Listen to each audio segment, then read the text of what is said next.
Allahu liman hamidah. Asyhadu an la ilaha illallah wa asyhadu anna Muhammadar Rasulullah. Allahumma shalli ala Muhammad wa ala ali Muhammad wa ala ahli baiti ajma'in. Amma ba'd. Ma'asyiral muslimin wal samaratas sholihin rahimakumullah. Bapak pengurus Yayasan Pendidikan Dharma Wangsa, keluarga-keluarga yang hadir pada hari ini, kemudian yang sama-sama kita hormati juga adalah Bapak Rektor yang sekaligus sebagai penceramah kita pada hari ini, Bapak calon Profesor Dr. Haji Jamaksari Hasbullah Taib MA, bersama dengan seluruh sebelas akademika Undar. Kami lihat hari ini formasinya lengkap. Ada Bapak Wakil Rektor 1, Wakil Rektor 2, Wakil Rektor 3 juga hadir tadi ya. Kemudian unsur dekanan juga saya lihat agak lengkap hari ini. Ada dekan perikanan, dekan Saspol ya, dekan ekonomi, dekan etik, kecuali dekan hukum kayaknya nggak hadir. Oh, ada dekan PAI, Bapak Rizal Sabri MA. Kemudian Bapak Kepala Sekolah Sementara Wangsa, Bapak calon Haji Dr. Andus Trisno. Alhamdulillah tahun ini berangkat haji, insya Allah bersama dengan Ibu. Jadi mohon doa kita juga agar beliau sehat walafiat sampai nanti bisa melaksanakan ibadah haji tahun pelaksanaan 1445 Hijriah. Kemudian Bapak Ibu guru, Bapak Ibu dosen, Bapak Ibu staf karyawan dan seluruh para hadirin hadirat yang dirahmati Allah SWT. Hari ini kita ada tamu istimewa juga di Ustaz. Ada Ustaz Baja, Ustaz Bagus Sanjaya yang juga tadi kayaknya baru pulang dari izin kajian. Tadi saya minta untuk sekali-sekali singgah, kata beliau, oke Ustaz saya singgah. Alhamdulillah selamat datang kepada hadirin hadirat juga. Hari ini kita masuk di hari Ramadan yang kedua, garis miring 3. Harus pakai garis miring Ustaz, karena nanti kalau enggak nanti wakil rektor 3 marah. Karena beliau hari ini hari ketiga. Nggak jadi. Istri mudanya 2 katanya. Ganti masih sahur. Jadi hari ini kita masuk di hari kedua garis miring ketiga Ramadan 1445 Hijriah. Sebagaimana yang sudah kita agendakan bahwa selama Ramadan setiap Senin sampai Kamis kita akan mengikuti pengajian ba'da zuhur yang akan diisi oleh para ustaz-ustaz kita. Demikian juga pada malam harinya ya. Pada malam harinya juga ada imam kita para penghafal Quran. Sampai malam kedua tadi malam laki-laki masih satu saf. Memang ada beda Ustaz kalau di Dharma Wangsa ini Ustaz kalau sholat tarawih. Kalau di masjid lain itu biasanya malam pertama sampai malam ke-10 rame. Malam ke-11 sampai berikutnya udah ketinggalan ke depan. Dharma Wangsa beda dia malam pertama sampai malam ke-5 itu biasanya satu saf. Malam ke-6 sampai berikutnya setengah saf. Enggak, malam berikutnya baru rame biasanya. Malam ikat kambing rame. Malam ke-7 biasanya rame karena ada kari kambing. Insya Allah malam ini akan kita buat juga ada malam 7, katanya kabar-kabarnya sih enggak 1 ekor, 3 ekor kan. Alhamdulillah persiapkanlah fisiknya untuk makan kambing malam-malam 27 Ramadan. Ya, Pak Edi 1 ulang tahun. Oh iya, sambil tahun Pak Edi kebetulan ini alhamdulillah. Hadirin yang dirahmati Allah SWT, kajian kita pada hari ini akan dibawakan oleh Bapak Ustaz Rektor, yakni Bapak Dr. Haji Jamaksari Hasbullah Taib MA. Mari sama-sama kita ikuti kajian ini, dan bagi staf dan karyawan dan Wangsa jangan lupa isi absennya, karena absen menentukan masa depan Anda.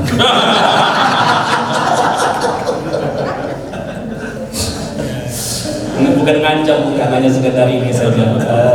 Tapi kalau ada absen ya diisi, kan gitu. Dan kepada para undangan yang lain, para hadirin-hadirat yang lain, silakan juga ngisi absennya, nggak apa-apa. Karena yang hadir 5 kali kabarnya dapat sarung ya. Itu ya kabarnya ya.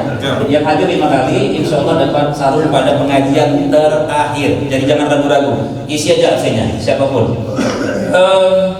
Mari sama-sama kita ikuti pengajian kita, dan bagi yang ingin berinteraksi dengan Ustadz tetap kami buka di channel 0821 6360 2008.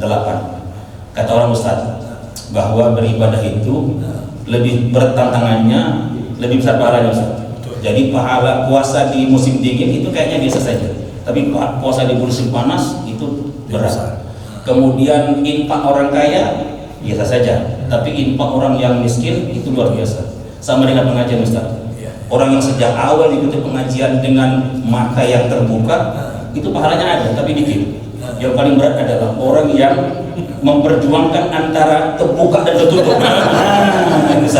Jadi kepada yang ingin berjuang dengan pahala yang besar pada pengajian kita hari ini, silakan berjuang antara membuka dan menutup mata Anda. Mudah-mudahan pahalanya besar. Itu artinya jangan ngantuk kalau ngisi pengajian kita pada hari ini. Kita buka dengan basmalah. Bismillahirrahmanirrahim. Kepada Ustaz kami bersilakan. Assalamualaikum warahmatullahi wabarakatuh. Alhamdulillahirabbil alamin. Wa bihi nasta'in ala umuri dunya waddin. Summa salatu wassalam ala khairi man ba'athahu Allah rahmatan lil alamin. Sayyidil anbiya'i wal mursalin Rasulullah Muhammad sallallahu alaihi wasallam wa ala alihi wa ashabihi ajma'in. Allahumma 'allimna ma yanfa'una wanfa'na bima 'allamtana wa zidna 'ilma innaka antal alimul hakim. Yang sama kita muliakan segenap unsur yayasan, baik pembina, pengurus maupun pengawas Yayasan Pendidikan Dharma Wangsa Medan, para wakil rektor yang berhadir, Bapak Ibu dekan, kemudian Bapak Kepala Sekolah dan segenap jajarannya, Ketua BKM, dan tentunya seluruh jamaah Fardhu Zuhur di Masjid As-Salam yang dirahmati Allah. Merupakan sebuah kebahagiaan bagi kita kembali kita diperjumpakan dengan bulan suci Ramadan untuk tahun 1445 Hijriah ini. Dan sebagaimana yang telah menjadi agenda rutin di kampus kita ini, selalu di siang hari ada pengajian ba'da zuhur, dan ini adalah hari pertama yang pula kebetulan saya mengisi pertama untuk tahun ini. Marilah sama-sama kita memanjatkan rasa syukur kita kepada Allah Subhanahu wa taala, seraya memanjatkan puja dan puji hanya kepadanya. Selawat berangkaikan salam kita hadiahkan kepada Rasulullah Muhammad sallallahu alaihi wasallam. Allahumma salli wa sallim wa barik alaihi. Mudah-mudahan kita semua tergolong pengikut baginda yang insyaallah akan memperoleh syafaat di yaumil mahsyar kelak nantinya. Para hadirin jamaah rahimakumullah, bercerita mengenai ibadah puasa berarti kita bercerita tentang salah satu ibadah yang paling tua, yang pernah dikenal oleh umat manusia. Dan Allah Subhanahu wa taala ketika memerintahkan kita semua untuk berpuasa sebagai hambanya yang beriman, telah memberikan isyarat dan kode tentang sejarah panjang dari ibadah ini yang telah disyariatkan pada umat-umat terdahulu. Ya ayyuhalladzina amanu kutiba alaikumusiyam kama kutiba alal ladzina min qablikum la'allakum tattaqun. Wahai orang-orang yang beriman, telah diwajibkan atas kalian berpuasa sebagaimana diwajibkan atas umat-umat sebelum kalian. Nah, umat-umat sebelum kalian di sini disebutkan secara mutlak. Artinya bisa kita bayangkan dari mulai Nabi Adam sampai dengan Nabi Isa alaihissalam dan umatnya mengenal berbagai macam jenis puasa. Walaupun kalau kita perhatikan jenis-jenis puasa ini berbeda kaifiatnya satu dengan yang lain. Kita lihat sebagai contoh bagaimana Adam alaihissalam ketika masih berada di dalam surga, di mana segala sesuatu itu Allah persilahkan untuk Adam menikmatinya dan menggunakannya. Tapi bahkan di dalam surga ada sejenis puasa yang Allah syariatkan pada Adam ketika Allah berkata wala taqraba hadhihi syajarah. Jangan Adam kau dekati pohon ini Ini perintah dan larangan yang ditujukan pada Adam dan Hawa. Nah, kalau kita artikan puasa itu sebagai imsakun an, menahan diri dari melakukan sesuatu, berarti Adam alaihissalam ketika masih dalam surga pun ini sudah melakukan bagian dari bentuk puasa. Berpuasa untuk tidak mendekat pohon terlarang, berpuasa untuk tidak melangkah kaki ke sana, apalagi sampai mengkonsumsi dan memakannya. Kita lihat lagi bagaimana sepanjang sejarah puasa dengan berbagai bentuknya juga disyariatkan kepada para anbiya.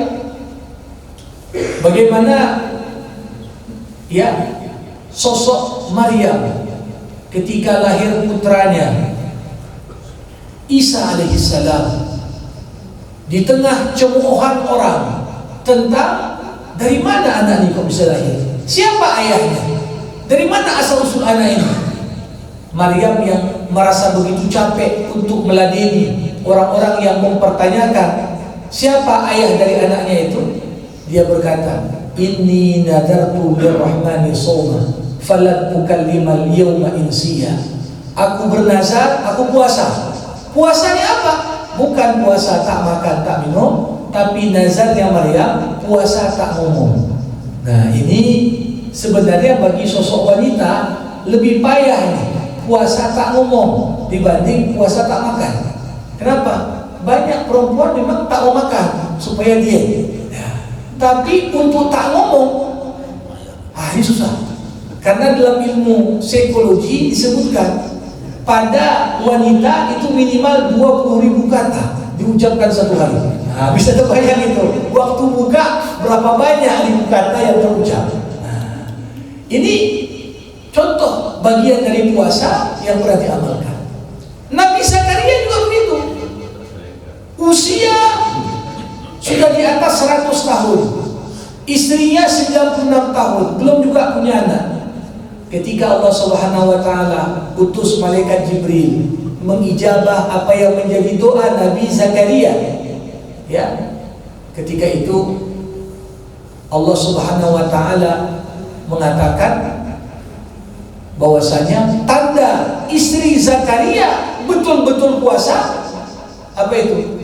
Qala rabbi ja'alni ayah, qala ayatuka alla tukalliman nas salasa layalin illa ramza. Tanda bahwa istrimu betul-betul hamil walaupun di usia yang tidak subur lagi dan sulit terbayangkan bisa punya anak di usia 96 tahun. Allah katakan tandanya kau puasa 3 hari tak ngomong kecuali pakai bahasa isyarat. Jadi begitu banyak bentuk-bentuk puasa yang pernah disyariatkan, termasuk puasa pada umat-umat sebelum kita, orang-orang Yahudi, orang-orang Nasrani, yang juga mereka mengenal jenis puasa. Ada yang puasa tak makan tapi minum, ada yang mengenal tak makan tak minum dan waktu sahurnya hanya dibatasi. Makanya dalam Islam ketika disyariatkan puasa Ashura 10 Muharram, itu di awal banyak di antara para sahabat yang masih mempraktekkan kaifiat puasa yang berlaku untuk orang-orang Yahudi. Apa itu?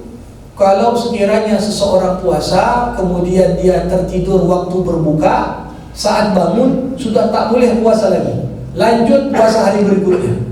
Sehingga ketika itu beberapa sahabat yang sudah sangat letih bekerja tertidur, terlewat waktu maghrib, harus menyambung puasa hari kedua tanpa berbuka dan tanpa sahur. Nah, jamaah rahimakumullah, kalau kita mau jujur, kita akan katakan puasa yang disyariatkan Allah kepada umat Nabi Muhammad sallallahu alaihi wasallam adalah di antara puasa yang paling ringan dan paling moderat. Ini sesuai dengan sifat dari risalah yang dibawa Nabi Muhammad SAW. Bu'ithu bil hanifiyyati samhah. Ya, Rasulullah ini kan diutus kepada ummatan wasatah, umat yang wasatiyah. Maka dan puasanya pun ini moderat.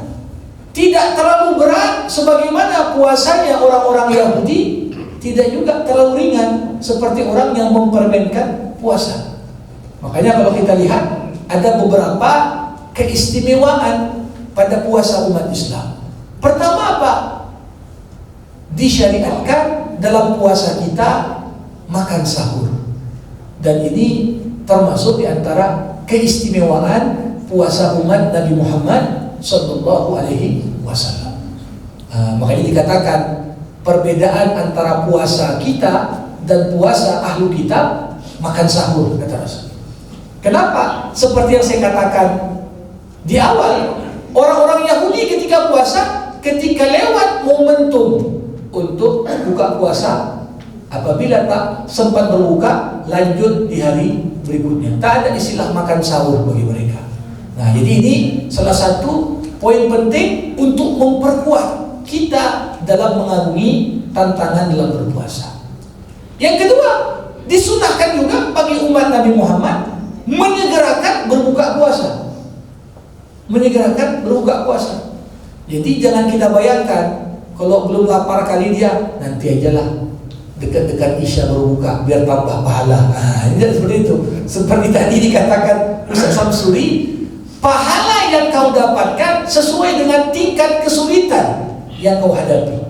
Nah, ini tingkat kesulitan harus kita pahami dalam konteks kesulitan yang memang bukan dicari-cari. Ya, kalau dicari-cari itu nggak dapat lagi pahala, karena Allah menginginkan kemudahan, bukan menginginkan kesulitan. Tapi seorang sebagai contoh, kerjanya itu menuntut olah fisik yang berat. Bekerja dia di pelabuhan, bekerja dia sebagai kuli bangunan. Kalau tetap dia berpuasa, tentunya pahalanya beda dengan orang yang kerja di bawah AC, yang mungkin tinggal duduk sekedar ya berbicara, ya beda dengan orang yang menuntut bagaimana kucuran keringat itu harus dia kerahkan untuk bisa menuntaskan puasanya. Jamaah rahimakumullah, tentunya kita sering bertanya, puasa yang sering diartikan oleh sebagian orang menahan diri dari segala apa yang membatalkan puasa, ini apa sebenarnya hikmah dan tujuannya? Apakah Allah Subhanahu wa Ta'ala memang menginginkan melihat kita lapar? Atau Allah memang perlu untuk lihat kita kehausan?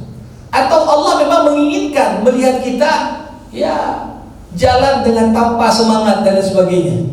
Saya kira bukan ini hikmah dan tujuan dari puasa. Sehingga kalaupun ada sebagian orang salah paham terhadap puasa, itu berangkat dari ketidakpahaman mereka terhadap kenapa puasa disyariatkan. Dulu pernah tahun 70-an ketika negara Tunisia baru merdeka dari Perancis, presiden pertamanya namanya Habib Bourguiba. Habib Bourguiba ini seorang yang sekuler di negara yang terkenal dengan Universitas Zaitunah, salah satu pilar pendidikan Islam paling maju di zaman keemasannya. Dia lihat banyak ulama di situ. Dia ingin tes sejauh mana ulama ini masih memperjuangkan agamanya. Jadi dengan alasan Tunisia baru merdeka, dia buat undangan. Undangannya dibuat undangan makan siang. Dikirimi satu persatu ke ulama yang ada di zamannya. Banyak ulama udah takut. Ini kalau tak hadir nanti kena, kalau tak hadir bagaimana? Akhirnya mereka datang. Disiapkan itu buffet makan siang untuk disantap beramai-ramai. Tapi ternyata di antara yang datang waktu itu adalah rektor Universitas Zaitunah, universitas yang ketika itu dikatakan pernah bahkan lebih unggul daripada Universitas Al-Azhar di Mesir. Datanglah waktu itu namanya Syekh Muhammad Thohir bin Ashur. Ketika dipersilahkan oleh presiden, ayo kita makan siang ramai-ramai. Ini Tunisia, negara yang baru merdeka. Kita perlu etos kerja yang tinggi. Kalau puasa biasanya buat orang malas, jadi kita tak perlu puasa dulu. Kalau kita dah maju nanti baru kita puasa, katanya. Sengaja dia contohkan makan siang di depan ulama yang lain, dipaksanya semua makan. Di momen itu berdirilah Syekh Muhammad Tahir bin Ashur dengan begitu gagah dan tegas. Dia hardi Presiden Tunisia itu dengan mengatakan ya bahwasanya apa yang dibuatnya adalah sebuah kesalahan besar. Jadi kasus-kasus seperti ini juga banyak kita lihat, bukan hanya di Tunisia zaman dulu. Zaman sekarang orang anggap udahlah kalau udah masuk Ramadan, bulan tidur, bulan leha-leha, bulan kurang produktivitas, bulan ya sekedar kita duduk-duduk tunggu waktu pulang, udah pulang sekedar. Nah, jamaah rahimakumullah, apa sebenarnya fungsi dan hikmah dari puasa? Tentunya puasa bukan karena Allah ingin lihat kita kelaparan, Allah ingin lihat kita kehausan, Allah ingin lihat kita ya begitu sulit menahan dorongan nafsu yang begitu dominan. Tetapi tujuan akhir puasa sebenarnya adalah la'allakum tattaqun. Itu dia. Jadi kita puasa untuk apa? Karena puasa inilah salah satu jalan yang paling utama dan paling pokok yang bisa menghantarkan kita sampai pada ketakwaan. Jamaah rahimakumullah, kalau dikaji takwa itu apa artinya? Selalu khatib Jumat mengatakan bertakwa, kau kerjakan perintah Allah, kau tinggalkan larangan Allah. Apa itu arti takwa? Makna takwa pada esensinya adalah diambil dari akar kata waqa yaqi, wiqayatan, artinya terpelihara. Jadi orang yang bertakwa itu orang yang terpelihara. Apanya yang terpelihara? Ketika kita puasa dan puasa itu menjadi momentum pelatihan bagi kita, puasa betul-betul menjadi junnah. As-shaumu junnah. Puasa itu adalah perisai. Perisai itu biasanya dalam perang selalu dipakai seorang untuk melindungi diri dari pukulan-pukulan musuh. Jadi puasa adalah pelindung bagi kita. Puasa membuat kita terpelihara dari apa? Tentunya dari segala sebab yang dapat membuat Allah Subhanahu wa taala murka kepada kita. Maka dari itu, kalau kita lihat, kalau orang puasanya benar, minimal ada 4 yang terpelihara. Betul. Apa aja yang terpelihara kalau kita puasa? Pertama, ketika kita puasa, terpeliharalah akidah kita. Akidah kita terpelihara kalau puasa. Coba bayangkan seorang ketika puasa yang betul-betul tahu dia puasa atau tidak hanya 2, dirinya dengan Tuhannya. Kalau yang lain-lain itu nggak tahu kan gitu. Ya. Makanya semua amal manusia adalah untuk dirinya, kecuali puasa itu untukku, kata Allah. Kita sholat bisa ditengok orang, tapi puasa bisa nggak dilihat orang? Tak ada yang bisa melihat puasa. Bisa aja pura-pura lemas dia karena begadang, bukan karena puasa. Tapi yang betul-betul tahu puasa hanya diri kita. Bahkan ketika kita berada di ruangan yang tertutup, ada kulkas, air dingin berkeringat di situ. Waduh, itu enak, apalagi di musim panas. Apa yang membuat kita tak minum? Tak ada satupun hukum positif di negara manapun melarang orang untuk minum air dingin. Ya. Tapi disinilah puasa membuat manusia terpelihara akidahnya, karena puasa adalah ibadah yang dengannya terbentuk pengawasan internal pada diri setiap kita. Kita tak mau buat apapun yang melanggar. Kenapa? Karena kita tahu Allah tengok, Allah mengetahui dimanapun kita berada. Tak ada CCTV pun tetap kita tidak melakukan apa yang dilanggar. Kenapa? Karena Allah Maha tahu apa yang kita lakukan. Nah, ini kunci sebenarnya. Ya, kalau semua manusia sudah terkontrol dan terawasi secara internal, sebenarnya tak perlu lagi itu diawasi eksternal. Tak perlu lagi itu ya dibuat aturan-aturan yang sifatnya mengikat. Tapi karena kekurangan pengawasan internal inilah kadang-kadang betapa penting. Nah, kalau kita lihat di negara-negara barat, pengawasan eksternal begitu canggih. Ya, setiap jalan sudah ada CCTV, sudah ada ya hal yang memungkinkan untuk diketahui. Ya, tapi di negara-negara yang masih bisa dikatakan terbelakang, ini pengawasan eksternal kurang. Lampu merah tetap lewat ya. Begitu di stop, ya tak nampak lampu merah. Nampak Pak, cuma tak nampak Bapak katanya. Kenapa? Ini tanda bahwasanya kita tidak mengawasi diri kita masing-masing. Nah, puasa adalah pelatihan mengawasi diri. Ya. Dan ini adalah hikmah besar.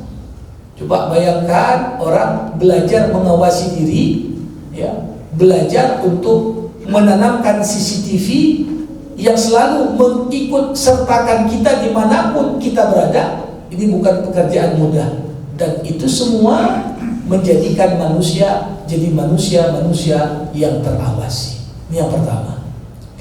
Jamaah rahimakumullah. Yang kedua, orang yang bertakwa itu apa? Orang yang terpelihara ibadahnya. Jadi bukan akidahnya aja terpelihara, ibadahnya pun juga. Makanya kalau kita lihat saat bulan Ramadan ini, orang yang berpuasa, dia jaga puasanya, minimal terjaga juga sholatnya, terjaga juga amal-amal ibadahnya lain. Puasa membuat kita terpelihara mata dari memandang yang haram, telinga dari mendengar yang haram, tangan mengambil yang haram. Ya. Bagaimana kemudian puasa ini pelatihan bagi kita agar kita dapat beribadah dengan baik. Bahkan tak jarang saat bulan Ramadan ini banyak dari kita hafal jadwal-jadwal sholat semua. Apalagi sholat maghrib, gak hafal dia. Ini hari ini kurang 1 menit dari kemarin katanya. Tiap bergantian jadwal imsakiyah hafal ya. Betapa terpelihara ibadah kita lewat ibadah puasa ini. Maka dari itu ketakwaan di saat amal-amal ibadah yang kita kerjakan mampu menjadikan kita terpelihara dari segala bentuk mengabaikan ibadah-ibadah, di saat itu kita disebut orang yang bertakwa. Ada lagi yang ketiga, jamaah rahimakumullah. Orang yang bertakwa, orang yang terpelihara akhlaknya. Akhlaknya. Ya, beberapa bulan yang lalu heboh di Siantero Negeri kata-kata etika. Ya, dianggap sesuatu yang tak penting. Nah, sebenarnya kalau seorang puasa, betul-betul dia puasa, pasti akan terpelihara etikanya, akhlaknya. Gak mungkin orang puasa ngomong sembarangan. Dia tahu kalau saya ngomong sembarangan akan sia-sia puasa saya, katanya. Gak mungkin orang yang berpuasa berbuat kasar, apalagi memancing amarah orang lain. Ya, man qatalah aw sabbah falyaqul inni murukun shaim. Kalau seorang sedang puasa, ada orang memancing emosinya, ngajak berantem, ngajak saling memaki, hendaklah dia mengatakan, aku sedang puasa. Aku sedang puasa. Dalam hadis riwayat Imam Bukhari, kata-kata itu disebutkan 2 kali. Aku sedang puasa, aku sedang puasa. Dan Imam Ibnu Hajar Al-Asqalani menjelaskan kenapa Nabi Muhammad mengajarkan kita mengucapkan aku sedang puasa 2 kali. Beliau katakan ucapan pertama ditujukan untuk orang yang ganggu. Seakan-akan kita ngomong sama dia, bukan aku tak bisa lawan kau, bukan aku tak bisa balas kau, tapi aku sedang puasa dan aku tak ingin ibadahku rusak gara-gara meladenimu. Dan ucapan yang kedua kita ucapkan untuk diri kita masing-masing sebagai pengingat, ini murukun shaim, ingat kau sedang puasa. Ya, kadang-kadang kalau sekedar kita ngomong ke orang belum mampu mereda emosi, karena kita pun pengen juga membalas makian dengan makian semisal, tapi kita ucapkan pada diri kita untuk meredam itu. Jadi bagaimana ketakwaan ini terpelihara akhlak kita dari segala apa-apa yang terkesan buruk dan tidak baik. Jamaah rahimakumullah. Tapi ada yang keempat. Apa itu? Di saat orang berpuasa, bukan hanya akidahnya, ibadahnya, akhlaknya, tapi masyarakat dan lingkungannya juga ikut terpelihara. Ini hebatnya itu. Kita puasa, lingkungan kita terbawa. Makanya fenomena yang cukup sering kita temukan, acara-acara TV, begitu masuk Ramadan langsung mendadak berhijab. Acara mendadak semuanya acara religi, musik-musik pun tak ada, yang lagi semuanya bawa musik religius katanya. Ya, begitu juga kegiatan-kegiatan kita sehari-hari banyak diarahkan ke agama. Ya, bahkan orang yang selama ini mungkin cari uang dan penghasilan dari sumber-sumber yang haram, begitu masuk Ramadan sadarnya kita tutup dulu selama Ramadan. Ya. Ini menunjukkan bagaimana puasa itu membawa keterpeliharaan bagi apa? Bukan hanya individu, tapi juga bagi masyarakat. Ini sesuatu yang luar biasa. Ya, jadi kita puasa untuk apa? Menggapai ketakwaan, dan itulah intisari dari kenapa syariat puasa itu ditetapkan pada kita semua. Jamaah rahimakumullah. Hikmah kedua dari berpuasa. Kenapa harus berpuasa? Dilanjutkan lagi pada lanjutan ayat di surah Al-Baqarah tadi, walitukmilul iddata walitukabbirullaha ala ma hadakum wa la'allakum tashkurun. Hikmah kedua, untuk apalah puasa? Puasa tujuan dan hikmahnya supaya kita belajar untuk jadi pribadi-pribadi yang pandai bersyukur. Bapak Ibu, dalam bahasa Arab, kata syukur ini cukup menarik. Orang Arab kalau kasih makan unta, makannya sedikit tapi cepat gemuk, orang Arab mengatakan syakaratin naqah. Artinya apa? Unta ini bersyukur. Ya, makannya dikasih sedikit tapi cepat gemuk. Tandanya apa? Arti syukur menunjukkan dan mengapresiasi segala apa yang diberi. Jadi unta tadi kasih makan, dia tunjukkan apa yang sudah diberikan kepadanya dalam bentuk apa? Pertambahan berat badannya. Nah, kita pun ketika berpuasa, kita diarahkan untuk jadi pribadi-pribadi yang lebih banyak mengapresiasi dan mengingat segala apa yang Allah karuniakan. Banyak manusia itu kadang-kadang lebih fokus pada apa yang belum dimiliki daripada mengingat dan bersyukuri apa yang sudah dimiliki. Ya, kadang-kadang kita lihat, saya belum punya ini, mau pengen itu. Yang jelas, keinginan manusia adalah sesuatu yang tak ada batasnya. Sampai Nabi Muhammad mengatakan, tidak ada yang dapat membatasi keinginan manusia kecuali tanah. Maksudnya apa? Baru habis keinginan kalau sudah masuk liang kubur. Selama masih hidup masih ada keinginan. Pengen ini, pengen itu. Kalau sudah punya mobil A, pengen mobil yang B. Kalau sudah punya rumah A, pengen lagi punya rumah B. Kalau sudah punya bini A, pengen lagi punya bini B. Itu saya. Ya. Begitulah. Ya. Jadi kalau kita perhatikan, tak ada batasan keinginan. Kapan keinginan berakhir? Wala yabla'u jawfu bunu Adam illa turab.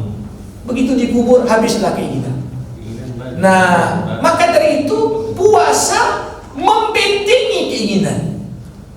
Coba bayangkan, kebanyakan manusia ini problemnya apa, Bapak Ibu? Kita banyak tak tahu mana keinginan, mana kebutuhan. Seakan-akan semua kebutuhan itu keinginan, dan seakan-akan semua keinginan kebutuhan. Ya, kadang-kadang tuh sejauh-jauh ini bukan hanya momen Ramadan, momen sale pahala akhirat, mal-mal pun perlu sale juga. Ya, kadang-kadang niat pergi ke plaza beli A, B, C, D item, pulang lebih banyak dari yang direncanakan kita beli. Kenapa? Nampak ini pengen, nampak itu pengen. Hingga tak jarang ketidakmampuan manusia mengontrol keinginan. Inilah salah satu sebab manusia suka cara-cara instan. Untuk nutupi apa? Besar pasak dari tiang. Pendapatan sekian, pengennya nggak ada batas. Akhirnya apa? Mulailah manusia, ya udahlah, nggak apa-apalah, haram asal banyak daripada halal tapi sedikit gitu ya. Nah, sehingga pada akhirnya orang menganggap enteng masalah halal dan haram. Tapi puasa, bayangkan, kebutuhan saja dibatasi, apalagi keinginan. Tak ada orang puasa sampai mati, kan begitu? Karena disuruh sahur, disuruh menyegerakan berbuka. Tapi keinginan yang tak sejalan dengan tuntunan agama, hendaklah kita mampu mengontrol. Ini yang menarik sekali. Jadi dengan adanya kemampuan untuk meredam keinginan, lahirlah kesyukuran. Kesyukuran. Jamaah rahimakumullah. Momen di saat seorang merasa lapar, sebenarnya kalau kita mau jujur, makanan terenak bukan makan yang dibuat oleh chef terkenal restoran bintang 5. Makanan terenak adalah makanan yang disertai dengan bumbu lapar. Nah, kalau sudah lapar, nasi pakai garam pun enak. Ya. Tapi ketika kenyang, makan paling mahal sekalipun, ini tak habis kita konsumsi. Nah, coba bayangkan kita menahan lapar dari kurang lebih jam 5.20 sampai jam 6.40. Berapa jam lah durasi kita menahan kelaparan. Di momen yang bersamaan, saudara-saudara kita di Gaza sudah hampir mendekati 6 bulan lapar terus. Kenapa? Diboikot, diblokade, bahkan bantuan kemanusiaan pun dihadang untuk masuk. Bahkan orang yang ngantri mau ngambil makan pun ditembaki dan dibunuh. Nah, ini ketika kita melihat kondisi yang demikian, di tengah himpitan harga-harga yang naik pun tetap muncul ungkapan tetap bersyukur kepada Allah. Ya Allah, walaupun kondisi berat sekarang, tapi ya terima kasih Allah, masih ada rasa aman di negeri kami, masih ada ini, masih ada itu. Nah, makanya Rasulullah SAW mengingatkan kita, kalau kita bawa kepada keinginan, gak pernah ada habis. Tapi ketika terpenuhi 3 nikmat, dianggap kita sudah dapat semua nikmat. Man asbaha aminan fi sirbihi, mu'afan fi jasadihi, wa indahu quta yaumihi, faka'annama hidat lahu dunya bihadafiriha. Siapa yang merasa aman di rumahnya, sehat badannya, dan dia mendapatkan makanan yang ingin dikonsumsinya hari itu, seakan-akan semua nikmat dunia sudah berada di tangannya. Jadi inti nikmat apa? Merasa aman, badan sehat, ada yang dimakan. Kalau sudah 3 ini lepas, kita pun lebih bersyukur. Bersyukur kita, ya Allah, betapa karuniamu begitu besar. Ketika kita bandingkan dengan orang yang kehilangan rasa aman, orang yang sakit parah, bahkan hidupnya mungkin bergantung alat, bergantung obat, bergantung ini dan itu. Begitu juga ketika kita dapat apa yang dengannya kita bisa berbuka puasa, itu sudah cukup mengingatkan kita betapa karunia Allah itu besar untuk kita semua. Para hadirin rahimakumullah, selanjutnya Allah juga melanjutkan lagi hikmah berikutnya dari puasa dan amal-amal di bulan Ramadan. Ya, Allah katakan, wa idza sa'alaka ibadi anni fa inni qarib ujibu da'watad da'i idza da'an falyastajibu li wal yu'minu bi la'allahum yarshudun. Apabila hambaku bertanya padamu Muhammad di mana aku, katakan aku dekat. Semua yang dipintakan hamba akan aku berikan. Tapi dengan syarat hendaklah mereka melaksanakan perintahku, beriman kepadaku. Mudah-mudahan mereka menjadi orang-orang yang cerdas.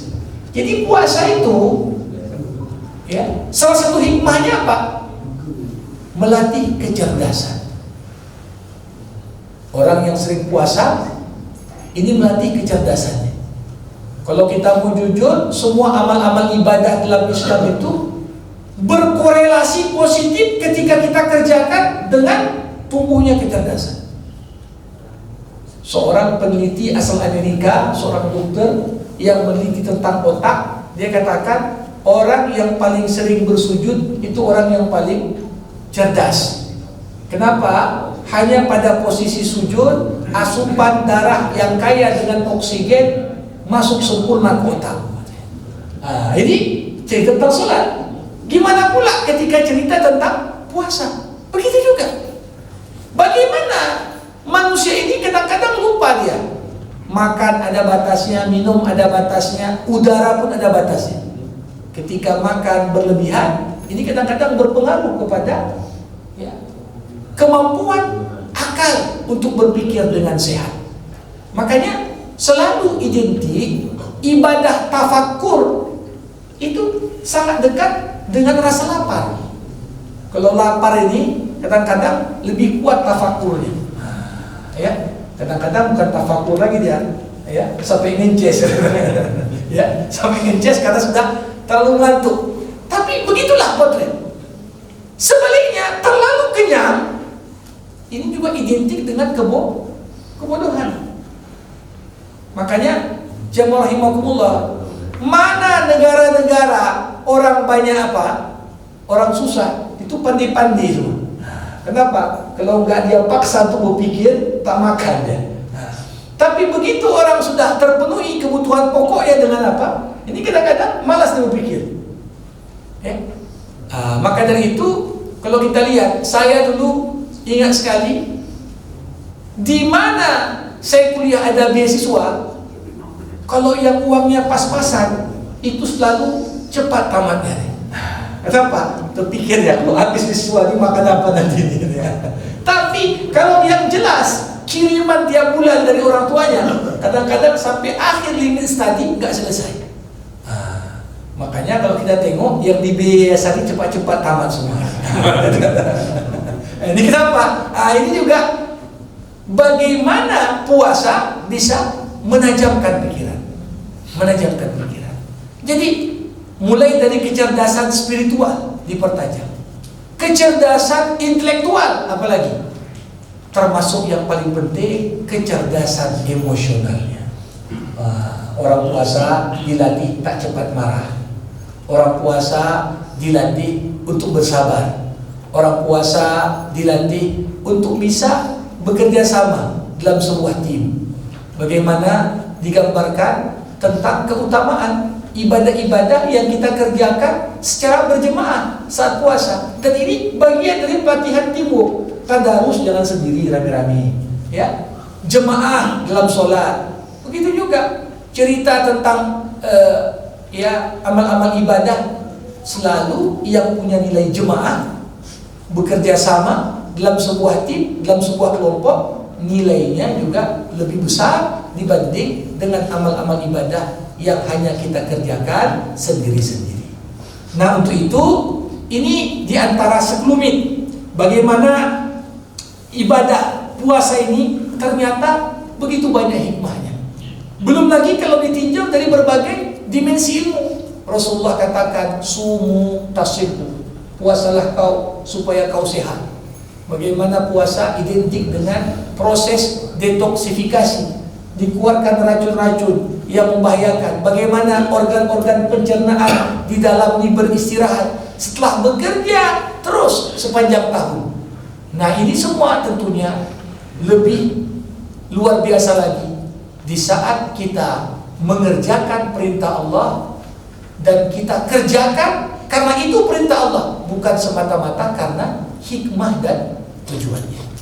Selalu saya katakan Bapak Ibu, kalau ada ibadah, ada perintah Allah, kita tak paham tujuannya dan kita kerjakan, nilai ibadahnya jauh lebih tinggi dibandingkan dengan ibadah yang kita tahu tujuannya. Ibrahim disuruh sembelih putranya Ismail, tak tahu dia apa tujuannya. Tapi ketika dia penuhi apa yang Allah perintahkan itu, nilai ubudiyah dalam apa yang dikerjakan Ibrahim begitu tinggi. Makanya kalau ada orang puasa tapi udah lebih kuat niat dietnya daripada niat puasanya, ini udah berkurang juga pahalanya nih. Ya, puasa supaya kurus, puasa supaya turun berat badan. Nah, jadi kalau dia niatnya karena Allah, niat diet hanya sampingan, nggak masalah, tak mengurangi. Tapi kalau niat hikmah ini lebih dominan daripada niat lillah. Nah, ini yang kadang-kadang bisa menggerus, bahkan menghapus apa yang menjadi tujuan dan harapan seorang dari menjalankan apa yang diperintahkan Allah. Demikian yang dapat disampaikan. Di 15 menit akhir ini kita berikan kesempatan bagi yang mau bertanya dan berkomentar. Sekian dari saya. Assalamualaikum warahmatullahi wabarakatuh. Assalamualaikum warahmatullahi wabarakatuh. Alhamdulillah, menarik sekali kajian kita pada hari ini. Kajian tentang mengapa kita harus berpuasa sampai kepada apa itu takwa. Ternyata kita harus terpelihara semua di akidah, di ibadah, dan juga di akhlak kita. Dan ya Ustaz, semakin banyak orang yang meningkat imannya Ustaz di Ramadan ini. Jadi ada seorang anak curhat kepada kawannya, aku selama Ramadan ini kayaknya semakin kuat imanku. Loh, tandanya apa katanya? Setiap kali sore, aku selalu rindu dengan suara azan maghrib. Itu menandakan bahwa imannya semakin kuat, karena kata kawannya bahwa siapa yang rindu dengan suara azan maka imannya berarti kuat. Cuma sayangnya hanya azan maghrib itu aja Ustaz. Hadirin yang agak lain ya, hadirin yang dirahmati Allah Subhanahu wa taala. Ada mungkin yang ingin bertanya mungkin kepada Pak ini. Ya, silakan Pak, lupa namanya. Pak Marioto. Martoyo ya. Pak Martoyo ini bapak yang selalu ada di manapun. Kalau bapak ibu ke Masjid Al-Jihad adanya, kalau bapak ibu pergi ke Masjid Aceh juga ada, di dalam Mongsa juga ada. Pak Ali, Bang Ali, tolong tinggal.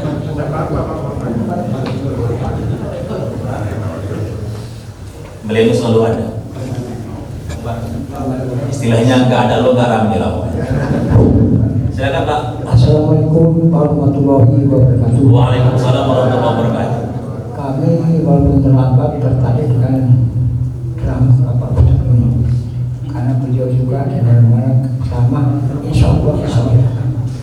Yang kami tanyakan sebelum bisa datang itu sudah ada kaum lainnya baca tindakan hidup juga. Di mana mereka ada isinya bertapa yang lebih parah daripada puasa, karena bertapa itu beberapa hari atau beberapa tahun tidak makan dan terbuka, tapi ya hidup. Jadi saya mohon, mengapa Islam tidak ada bertapa? Terima kasih. Assalamualaikum warahmatullahi wabarakatuh. Ada lagi yang lain biar kita ini ada kita rangkum berapa orang dari kelompok ibu-ibu. Mungkin biasanya Bu Farida nanya ini hari ini. Ada Bu Farida kurang semangat. Sabar, tanggal 20 pengumumannya belum tentu baru satu kalah. Jangan semangat terus.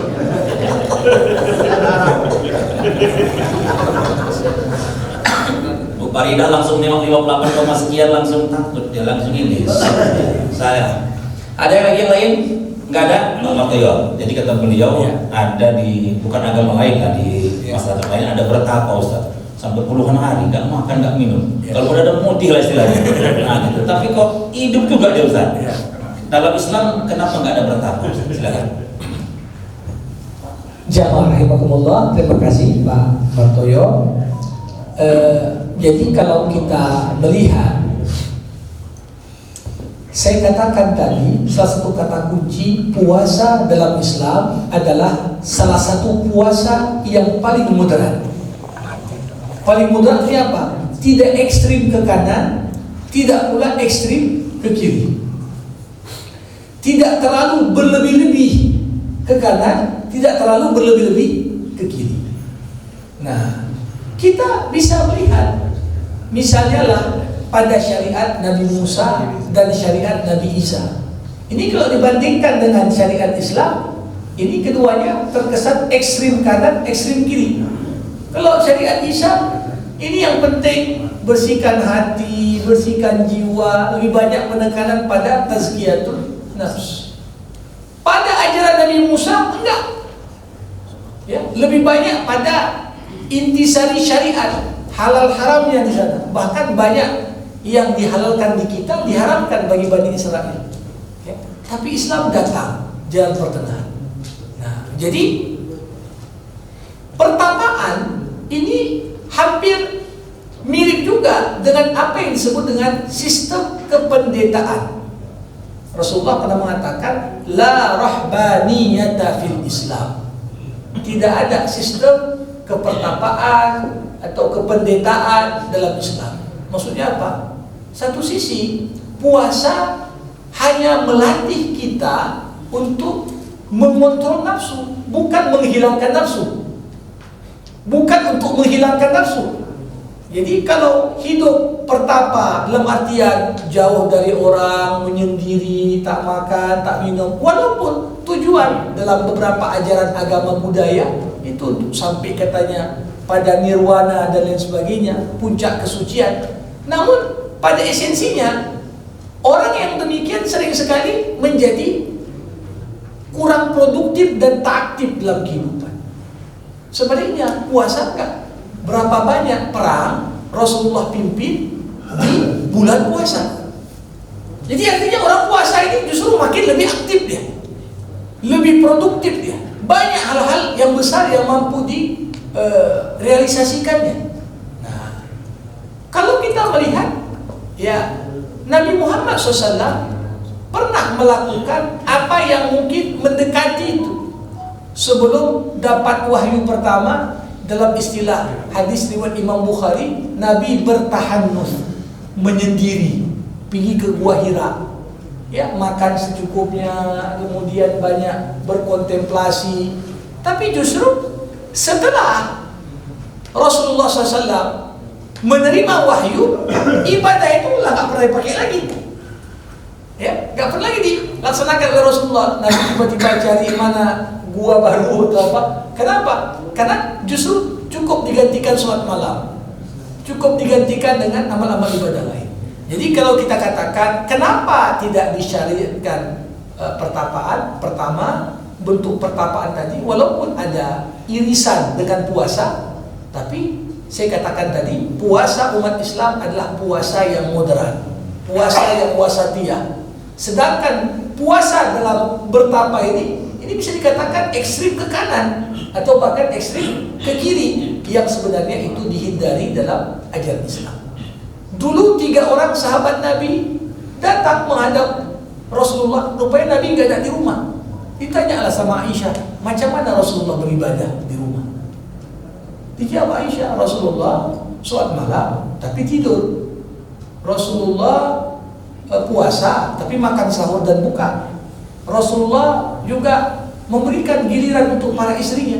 3 sahabat tadi merasa, oh gitu hebatan kita dari Nabi. Aku puasa tak buka-buka, aku sholat malam tak tidur-tidur. Yang ketiga, aku tak kawin-kawin, katanya. Tapi apa kata Rasulullah ketika Nabi dengar jawaban itu? Selesai sholat asar langsung dikumpulkan. Aku orang yang paling bertakwa kepada Allah dan paling takut kepadanya, tapi aku puasa dan aku berbuka, aku sholat malam dan aku tidur, dan aku menggauli istri-istriku. Siapa yang meninggalkan dan benci pada sunnah-sunnahku, dia bukan dari golonganku. Ini tegas bahwasanya pertapaan itu bentuk ekstrim yang sebenarnya keluar dari tuntunan Islam. Walaupun ada manfaat yang diperoleh, ya, tapi juga ketika kita sudah berlebihan, tak jarang ada juga mudarat yang ditimbulkan. Wallahu a'lam, demikian jawaban saya. Oke, Pak Martoyo, Islam tak butuh bertapa. Itu istilahnya. Cukup dengan puasa, makan sahur, dan juga kemudian berbuka pada sore harinya. Ada yang lain mungkin kayaknya nggak pada nyaman-nyaman Ustaz. Ya. Padahal masih lama lagi azan maghrib.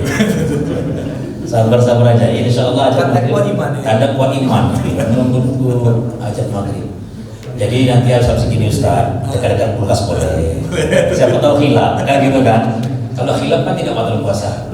Hadirin yang dirahmati Allah Subhanahu wa Ta'ala, kami sampaikan informasi bahwa setiap malam sampai malam terakhir kita tetap melaksanakan sholat tarawih di sini. Sholat tarawih kita 8 tarawih dan 3 witir. Kemudian imamnya adalah qori dan juga para habis Quran. Kemudian mulai malam Jumat besok sampai malam tanggal 27 kita akan melaksanakan buka bersama.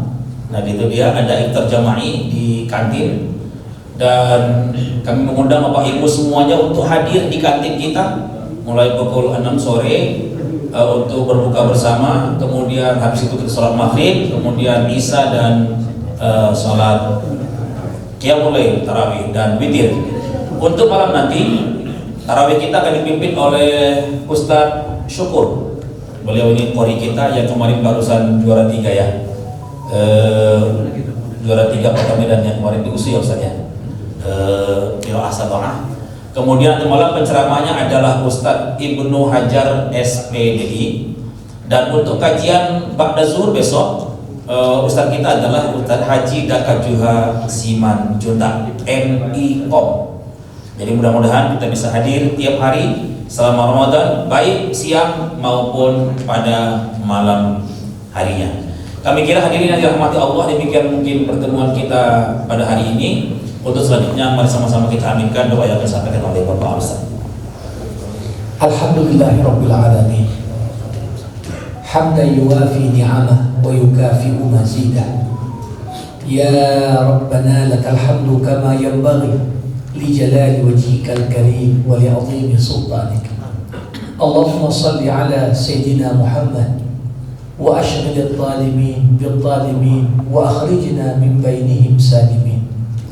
Allahumma ighfir lana dhunubana wa liwalidayna warhamhuma kama rabbayana saghira wa li ikhwanina alladhina sabaquna bil iman wa la taj'al fi qulubina ghillan lil ladina amanu rabbana innaka ra'ufur rahim. اللهم ربنا تقبل منا صلاتنا وصيامنا وقيامنا وسائر أعمالنا ولا تعذبنا يوم القيامة إنك لا تخلف الميعاد. اللهم يا مقلب القلوب ثبت قلوبنا على دينك ويا مؤلف القلوب ألف بين قلوبنا وأصلح ذات بيننا. اللهم اختم لنا بحسن الخاتمة ولا تختم علينا إلا بحسن الخاتمة. اللهم اجعلنا من أتقائك من النار أجمعين. اللهم إنك عفو كريم تحب العفو فاعف عنا يا كريم. ربنا أعز الإسلام والمسلمين وأذل الشرك والمشركين وانصر إخواننا المجاهدين في كل مكان برحمتك يا أرحم الراحمين. ربنا آتنا في الدنيا حسنة وفي الآخرة حسنة وقنا عذاب النار. وصلى الله على سيدنا محمد وعلى آله وصحبه أجمعين والحمد لله رب العالمين. Terima kasih Ustaz.